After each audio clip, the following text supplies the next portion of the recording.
പേര് പറയാതെ തോന്നിയവാസം പറയുക, പേര് പറയാതെ തോന്നിയവാസം പറയുക. ജെട്ടി അമ്മായി, അതുപോലെ തന്നെ മുതുമുതുക്കി, മുതുക്കളവി, പല്ലി, ഇങ്ങനെയുള്ള തോന്നിയവാസങ്ങൾ പറയുക. അല്ലടാ, നിൻ്റെയൊക്കെ വീട്ടിൽ വന്നിട്ടാണ് ഇവർക്കൊക്കെ പേരിട്ടിരിക്കുന്നത്. ഞാൻ രേണുസുധീനെ പറയുന്നവന്മാരുടെ പറയുന്നത്. ജെട്ടി ഇടാൻ വരെ നേരമില്ലാത്ത ടീമുകളാന്ന് വന്നിട്ട് ജെട്ടി അമ്മായി എന്നൊക്കെ വിളിക്കുന്നതായിരുന്നു. കുറച്ച് നാണവന്മാനും ഉളുപ്പുണ്ട്. അതാണ് ഞാൻ ചോദിക്കുന്നത്. എന്തിനാന്ന് വെറുതെങ്കിലും. അല്ല, അവരെന്താ നിങ്ങളൊക്കെ പിന്നെ വീട്ടിൻ്റെ മുന്നിൽ വന്നിട്ടാണോ എന്തെങ്കിലും കളിക്കുന്നത്? അവരുടേതായ രീതിയിൽ അവരുടേതായ ഷൂട്ടിങ്ങും കാര്യം അങ്ങനെയാണെങ്കിൽ ഇപ്പോൾ സിനിമാ താരങ്ങളൊക്കെ എന്തിനാ വിളിക്കണം? ഇവിടെയുള്ള സിനിമാ താരങ്ങളൊക്കെ എന്ന് പറഞ്ഞു കഴിഞ്ഞാൽ ഒരു കാലത്ത് നമുക്കറിയാലോ. ഇപ്പം മമ്മൂട്ടി ആയാലും മോഹൻലാലായാലും എന്തിനധികം പറയുന്നത് ഈ ചാന്തുകൂട്ട് എന്നുള്ള സിനിമയിൽ ദിലീപ് വരെ എന്ന് പറഞ്ഞു കഴിഞ്ഞാൽ പിന്നെ മറ്റേ ഇതുണ്ടല്ലോ, അഭിനയിക്കുന്നുണ്ടല്ലോ. അതുപോലെ പല നടികളും ഇവരെ കൂട്ടത്തിൽ അഭിനയിച്ചിട്ടില്ലേ? ഉർവശി വരെ അഭിനയിച്ചിട്ടില്ലേ ജയറാമിൻ്റെ കൂടെ? ഇതുപോലെ ഭയങ്കരമായിട്ട് ആലിംഗനം ചെയ്ത് അഭിനയിക്കുന്നുണ്ടല്ലോ. അങ്ങനെയാണെങ്കിൽ എല്ലാവരെയും പറയണ്ടേ? ഇതേ രേണുസുധീനെ മാത്രം എല്ലാവരും അങ്ങ് ടാർഗറ്റ് ചെയ്തിട്ട് അങ്ങ് ഉണ്ടാക്കിക്കളയാന്ന് വിചാരിക്കില്ല. ഒരുത്തനുണ്ടായിരുന്നു, അയാൾക്ക് പിന്നെ വേറെ ഒരു ജോലിയില്ല. അയാൾക്കാണെങ്കിൽ പേര് പറയാൻ അവസാനം പേടിയാന്ന്. അയാളെ വെല്ലുവിളിച്ചിരിക്കുക രേണുസുധി. എനിക്ക് ധൈര്യം ഉണ്ടെങ്കിൽ ഫോട്ടോ പുറത്ത് വിടണമെന്ന്. അയാൾ പറയുന്നതെന്ന് വെച്ചാൽ ദുബായിൽ അഴിഞ്ഞാടിയൻ്റെ വീഡിയോ ഉണ്ടെന്ന്. ദുബായിൽ അഴിഞ്ഞാടാൻ വേണ്ടിയിട്ട് രേണുസുധീനെ കൊണ്ടുപോകുന്നു എനിക്ക് തോന്നുന്നില്ല. കാരണം എന്ന് വെച്ചാൽ ഓൾറെഡി അവിടെ അഴിഞ്ഞാട്ടക്കാർ കുറേ ഉണ്ട്. ഇനി ആ കൂട്ടത്തിൽ രേണുസുധീനെ കൊണ്ടുപോയിട്ട് അയ്യോ ഈ അത്രയും ദാരിദ്ര്യം പിടിച്ചവന്മാർന്ന് അവിടെ ഉണ്ടെന്ന് എനിക്ക് തോന്നുന്നില്ല. കാരണം അതിലും നല്ല അഴിഞ്ഞാട്ടക്കാരുണ്ട്. അപ്പോൾ രേണുസുധീനെ പോലെയുള്ള ഒരാളെ കൊണ്ടുപോയിട്ട് അവിടെ അഴിഞ്ഞാടിക്കണം നമുക്കില്ല. നമുക്കറിയാലോ, അവരെന്ന് പറഞ്ഞാൽ ഉള്ള സൗന്ദര്യം വെച്ചിട്ട് അവർ അനുഭവിച്ചു പോകുന്നവരാണ്. അല്ലാതെ ഒരു വലിയ സൗന്ദര്യത്തിനുടമയാണ് രേണുസുധി എന്ന് ഞാൻ പറയുന്നില്ല. പക്ഷെ അപമാനിക്കരുത്. നമ്മളൊരു മനുഷ്യന്മാർ, അതായത് നാളെ നമുക്കിപ്പോൾ ഏത് കോലത്തിലാണ് നമ്മളാവുമെന്ന് പറയാൻ പറ്റൂല. അത് മനസ്സിലാക്കി. പിന്നെ ആ സ്ത്രീ ഉണ്ടല്ലോ, അവരെന്ന് പറഞ്ഞു കഴിഞ്ഞാൽ ഇപ്പോൾ അഭിനയിക്കുന്നത് പൈസക്ക് വേണ്ടി തന്നെയാണ്. ഈ കൊല്ലസുധി എന്ന് പറയുന്ന ഒരുത്തൻ്റെ കൂടെ ജീവിച്ചിട്ട് നല്ല രീതിയിൽ ദാരിദ്ര്യം അനുഭവിച്ചിട്ട് കഴിക്കാൻ ഭക്ഷണം പോലും ഇല്ലാത്തൊരു കാലം അവർക്കുണ്ടായിരുന്നു. അതിൽ നിന്നൊക്കെ അവർ മോചിതയായി വന്നില്ലേ? ഇപ്പോഴേ അവരൊരാളോട് കരഞ്ഞിട്ട് 10 പൈസ ചോദിക്കുന്നില്ലല്ലോ. അവരാകെ ചെയ്ത തെറ്റെന്താ? വീട് ചോരുന്നതെന്ന് പറഞ്ഞു പോയതല്ലേ തെറ്റ്? ആ ഒരു അപരാധം മാത്രമേ അവർ ചെയ്തിട്ടുള്ളൂ, അല്ലാതെ വേറെ ഒരു അപരാധം അവർ ചെയ്തിട്ടില്ല. അതിനിങ്ങനെ വന്നിട്ട് അവരുടെ പെരടിക്ക് കയറുകയെന്ന് പറഞ്ഞു കഴിഞ്ഞാൽ കുറച്ചൊക്കെ ഒരു ഉളുപ്പ് കൊണ്ടിട്ട് പറഞ്ഞ് ഒരു മനുഷ്യനിങ്ങനെ ടാർഗറ്റ് ചെയ്തിട്ട് അപ്പുറത്തുനിന്ന് ഇപ്പുറത്തുനിന്ന് 3 സൈഡിൽ നിന്നും കൂടി ഉപദ്രവിക്കാമെന്ന് പറഞ്ഞു കഴിഞ്ഞാൽ ഒരു വിരോധാഭാസമല്ലേ ഇത്? എന്തിനെങ്ങനെ നിൽക്കുന്നത്? അല്ല, എനിക്ക് മനസ്സിലാകാത്തോണ്ടിരിക്കുന്നതാണ്. അല്ല, പല്ലിന്നൊക്കെ വിളിച്ച് കളിയാക്കുമെന്ന് പറഞ്ഞു കഴിഞ്ഞാൽ വേറെ എന്ത് വേണമെങ്കിൽ വിളിച്ചു. ഒരാളെ ഭയങ്കരമായിട്ട് ബോഡി ഷെയ്മിങ് ചെയ്യുക. അവരെന്താ പല്ലീനെ പോലെ? അവരെല്ലാവരും മുഖം ഒരുപോലെ ആയിരിക്കണോ? ഇപ്പം മോഹൻലാലിൻ്റെ മുഖം പോലെയാണോ മറ്റുള്ളവരുടെ മുഖം? ഇവിടെ എന്ന് പറഞ്ഞു കഴിഞ്ഞാൽ ഒരു ഗതി ഈ പിന്നെ ജിറാഫിൻ്റെ പോലെ മുഖമുള്ള ടീമുകളാന്ന് പറയുന്നത് പല്ലീന്ന്. എന്നാൽ എന്തെങ്കിലും ഒരു സൗന്ദര്യം അവർക്ക് വേണ്ടേ? അതൊട്ടി ഇല്ലാതാനും അങ്ങനെയുള്ള ടീം വരെ വന്നിട്ട് രേണുസുധീനെ പല്ലീന്ന്. എന്തുകൊണ്ടാണെന്നറിയാം? അതായത് തിരിച്ചൊന്നും പറയില്ല. ഇനി പറഞ്ഞാൽ തന്നെ നമുക്ക് മൈലേജാണ്. ഇതിലും നല്ലത് എന്ന് പറഞ്ഞു കഴിഞ്ഞാൽ എനിക്ക് എൻ്റെ അഭിപ്രായത്തിന് എന്ന് പറഞ്ഞു കഴിഞ്ഞാൽ കക്കൂസ് ടാങ്ക് പോയിട്ട് അത് വരുത്തുന്നതാണ്. മനസ്സിലായോ?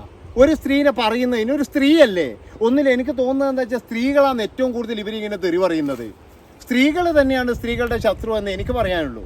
അല്ല, സ്ത്രീകൾക്ക് എന്താ പ്രശ്നം? എന്താന്ന് ഇവർ പിന്നെ കൊല്ലസുധീൻ്റെ മരണശേഷം ഇവരാരുടെ മുന്നിൽ കൈ നീട്ടുന്നില്ല, ഇവരാരുടെ മുന്നിലും പൈസ വാങ്ങിക്കുന്നില്ല. ഇനിയിപ്പോൾ ഇവർ കൊല്ലസുധി മരിച്ചു പോയല്ലോ എന്ന് പറഞ്ഞിട്ട് ഇവർ ഇനിയിപ്പോൾ ആടെ കിടന്നിട്ട് അയ്യോ അയ്യോ എന്ന് പറഞ്ഞിട്ടാണെങ്കിൽ എല്ലാവർക്കും സന്തോഷമായി. അവർ പോരാടി, അവർക്കുള്ള കഴിവ് വെച്ചിട്ട് അവർ പോരാടി. ഞാൻ പറഞ്ഞല്ലോ, ഈ രേണുസുധി എന്ന് പറഞ്ഞു കഴിഞ്ഞാൽ കൊല്ലസുധി എന്ന് പറയുന്ന ഒരാളുടെ ഭാര്യ ആയപ്പോഴേ അവർ സൈഡായി പോയതാന്ന്.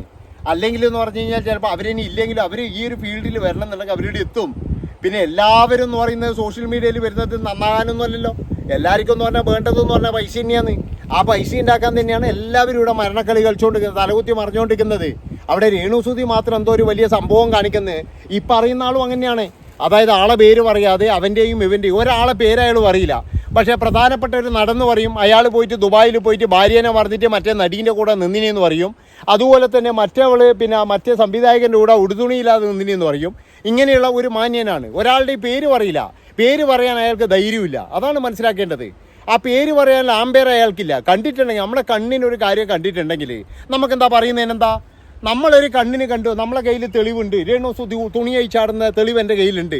ആ ഡിജിറ്റൽ തെളിവ് ഞാനിതാ പുറത്ത് വിടുന്നു എന്ന് പറഞ്ഞിട്ട് കാണിച്ചൂടെ? എന്തിനാണ് കാണിക്കാണ്ടിരിക്കുന്നത്? ഞാൻ പറഞ്ഞല്ലോ, തുണി അയച്ചാട്ടം എന്ന് പറഞ്ഞു കഴിഞ്ഞാൽ ഒരുപാട് ആൾക്കാരുടെ മുന്നിലായിരിക്കൂലേ? അപ്പോൾ ഏതെങ്കിലും ഒരുത്തൻ വീഡിയോ എടുത്തിട്ടുണ്ടാവുമല്ലോ. ഇനിയിപ്പോൾ അങ്ങനെ ഉണ്ടെങ്കിൽ പുറത്ത് വിട്. ഞാൻ പറഞ്ഞല്ലോ, ഇവിടെ എന്താ പറയണ്ടേ, പ്രധാനപ്പെട്ട ആൾക്കാരുടെ സോളാർ കേസ് വരെ പുറത്ത് വിട്ടിട്ടുണ്ട്. പിന്നെ രേണുവിനെ വെല്ലുവിളിച്ച് പറയുന്നില്ലേ, ഒരു കേസും വിചാരിക്കേണ്ട, നിങ്ങൾ ആരും കൊണ്ടെങ്കിൽ പുറത്ത് വിടുമെന്ന് പറയുന്നില്ലേ?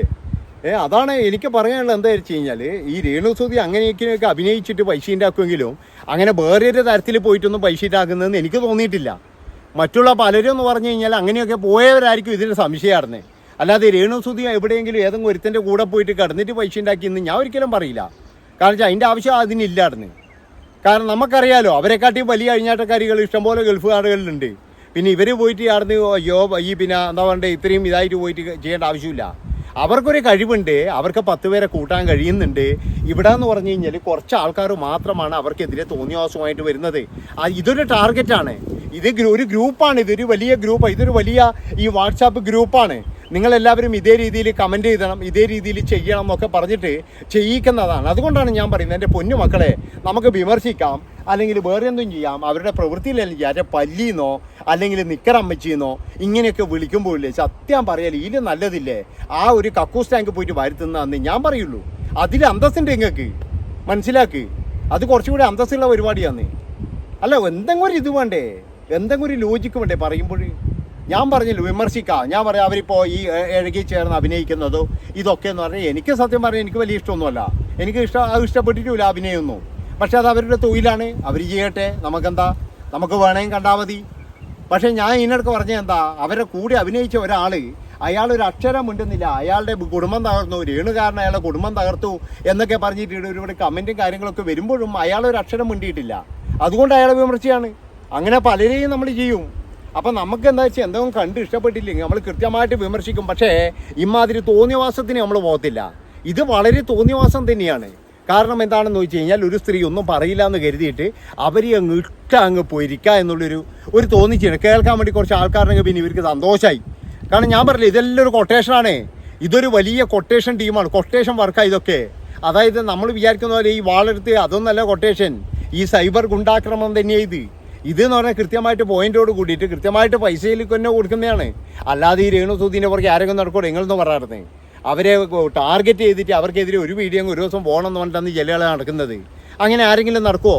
അതുകൊണ്ടാണ് ഞാൻ പറയുന്നത് ചില ആൾക്കാർ ഇത് നിർത്താനേ പോകുന്നില്ല. ഇനി രേണുസുധീൻ്റെ പുക കാണുന്നവരെയും ഇത് ഇങ്ങനെ ഉണ്ടാവുമായിരുന്നു, മനസ്സിലാക്കി നിങ്ങൾ. അതുകൊണ്ട് എനിക്ക് പറയാനുള്ളത് എന്താണെന്ന് വെച്ച് കഴിഞ്ഞാൽ നിങ്ങൾ വിമർശിക്കേണ്ടവർക്ക് വിമർശിച്ചോ, അതൊന്നും പറയുന്നില്ല. കാരണം എന്താ വെച്ചാൽ അവരുടെ അഭിനയത്തെ പറ്റിയിട്ടോ അല്ലെങ്കിൽ അവർ ഈ കളിക്കുന്ന കളികളെ പറ്റിയിട്ടോ ഇതിനൊക്കെ എന്ന് പറഞ്ഞാൽ നിങ്ങൾക്ക് പറയാം. അതിനൊന്നും ആരും പറയണ്ടെന്ന് പറയുന്നില്ല, കൃത്യമായി പറയണം. പക്ഷേ പല്ലി എന്നൊക്കെ വിളിക്കുക, അതുപോലെ തന്നെ അങ്ങനെ ബോഡി ഷെയ്മിങ് ഉണ്ടല്ലോ, അത് വളരെ മോശം തന്നെയാണ്. ഒരു ഇരട്ടപ്പേരൊക്കെ വിളിക്കുക എന്ന് പറഞ്ഞു കഴിഞ്ഞാൽ എന്ത് മോശമാണ് നടന്ന്. അതുപോലെ തന്നെ എന്ന് പറഞ്ഞാൽ ഇവരുടെ ചില കലാബിരുദുകൾ ഞാൻ കണ്ടു. ഈ കഴുതയുടെ ചിത്രങ്ങൾ കൊണ്ടുവന്നിട്ട് രേണുസുധീൻ്റെ മുഖം ഇതാണെന്നൊക്കെ പറഞ്ഞിട്ട് പിന്നെന്ന് പറഞ്ഞ് ഈ ഒട്ടകത്തിൻ്റെ മുഖം കൊടുക്കുക, അങ്ങനെയൊക്കെയുള്ള വൃത്തികെട്ട പരിപാടികൾ ചെയ്യുക. നിങ്ങൾക്ക് എന്ത് മനസ്സുഖമാണ് കിട്ടുന്നത്? എല്ലാവരും പറയുന്നത് സ്ത്രീയുടെ ഉന്നമനത്തിന് വേണ്ടി, സ്ത്രീയുടെ ഇതിനു വേണ്ടിയിട്ട് നമ്മൾ പോരാടുന്നത്. എന്നാൽ പിന്നെ നിങ്ങൾക്കൊരു കാര്യം ചെയ്തോട്ടെ, ഇതിലും മോശമായി ജീവിക്കുന്ന ഒരുപാട് ടീമില്ലേ, അവരെ നിങ്ങൾക്ക് ഇതായിക്കൂടെ? അപ്പോൾ എനിക്ക് പറയാനുള്ളത് നമ്മൾ വിമർശിക്കേണ്ടവർക്ക് വിമർശിക്കുക. അല്ലാതെ എന്ന് പറഞ്ഞു കഴിഞ്ഞാൽ ഇങ്ങനെ വളരെ മോശമായിട്ട് പല്ലിന്നൊക്കെ വിളിക്കുന്ന എൻ്റെ പൊന്നു മകളെ നാളെ ഒരു ദിവസം നമ്മൾക്ക് എങ്ങനെയാണെന്ന് നമ്മളെ മുഖം ആവുമെന്ന് ആർക്കും പറയാൻ പറ്റില്ല. ഒരു പനി വന്നാൽ മതിയടോ, ഒരു പനി വന്നാൽ മതി നമ്മളെ മുഖമൊന്ന് കൂടി പോകാൻ വേണ്ടിയിട്ട്. അതുകൊണ്ട് ഇതൊന്നും കണ്ടിട്ട് ആരും അഹങ്കരിക്കണ്ട, മനസ്സിലായി? ഒരാളൊരു പല്ലു പൊന്തിന്നോ അല്ലെങ്കിൽ അയാളുടെ മുഖം ഇങ്ങനെ കൂർത്തിരിക്കുന്നതെന്നോ ഇങ്ങനെയൊക്കെ വിചാരിച്ചിട്ട് ഒരിക്കലും അങ്ങനെ പറയരുത്. അത് തെറ്റാണ്, മനസ്സിലാക്കി. നന്ദി, നമസ്കാരം. ഒന്ന് ഹൈപ്പ് ചെയ്ത് കളാം എല്ലാവർക്കും പറ്റുമെങ്കിൽ.